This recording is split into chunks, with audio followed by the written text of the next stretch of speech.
Gospel of Judas. Long ago, in the first centuries of our era, when Christianity was still forming from a multitude of voices and visions, there existed a text that challenged the traditional narrative of one of the most infamous figures in the Bible, Judas Iscariot. This text, known as the Gospel of Judas, was rediscovered in the 20th century, but dates back to the 2nd or 3rd century. The Gospel of Judas begins in an atmosphere of mystery and revelation. Jesus appears to his disciples and, as in other Gnostic texts, speaks of esoteric themes, realms beyond the material world, and hidden knowledge. But his disciples do not understand his words. They are confused and frightened by the visions that Jesus describes to them. Among them, Judas stands out. Instead of presenting him as the traitor vilified by history, this gospel paints him differently. Jesus reveals to Judas secrets he does not share with the other apostles. In this narrative, Judas is the disciple who best understands Jesus' esoteric teachings. Jesus tells Judas that he, among all the disciples, will come to know the mysteries of the kingdom. Moreover, it is implied that Judas' betrayal is part of a divine plan. Jesus instructs Judas to hand him over to the authorities, an act that is essential for the fulfillment of Jesus' destiny. In this gospel, Judas' betrayal is not seen as an act of greed or evil, but as the fulfillment of a divine mandate, a necessary act for the unfolding of the plan of salvation.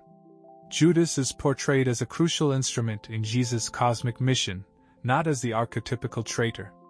The Gospel of Judas ends with the handing over of Jesus, but does not detail the events of the crucifixion or resurrection. Its focus is on the conversations between Jesus and Judas, and on the Gnostic teachings about spiritual realms and secret knowledge.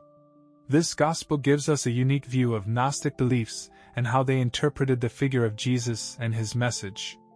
Although it is an apocryphal gospel and not part of the biblical canon, it offers a fascinating and challenging perspective on known history and reminds us of the diversity of beliefs and opinions in the early years of Christianity.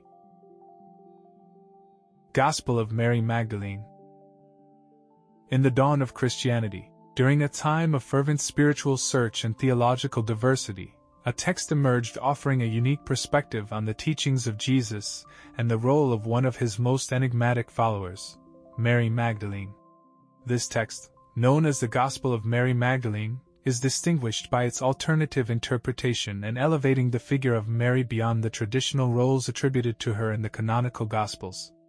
The Gospel of Mary Magdalene begins not with narrations of miracles or parables, but amidst a crisis.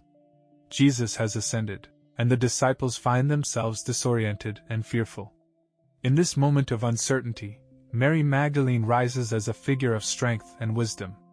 Mary shares with the apostles visions and teachings she received from Jesus, revelations that speak of a spiritual path transcending the material world and advocating for an inward search. In this gospel, Jesus' teachings focus on overcoming earthly passions and understanding the true nature of the soul. However, this revelation is not well received by all. Peter, in particular, shows skepticism and even distrust towards Mary's words. A conflict arises. How is it possible that Jesus chose a woman to carry this essential knowledge? This tension reflects the broader divisions in the early Christian communities regarding the role of women in the church. Despite the resistance, Mary stands firm. Far from retracting, she defends the validity of her experience and knowledge, affirming her place as a disciple close to Jesus. The Gospel of Mary Magdalene is not a complete account. Parts of the manuscript have been lost over time. What survives is a fragment, an echo of a voice that tries to show us a different image of what early Christianity might have been. In this Gospel, Mary Magdalene is not just a follower, but a spiritual leader, a bearer of mystical knowledge that challenges established structures and norms. Through its pages, we are invited to reconsider not only the role of Mary Magdalene, but also the very nature of Jesus' teachings and the history of early Christianity.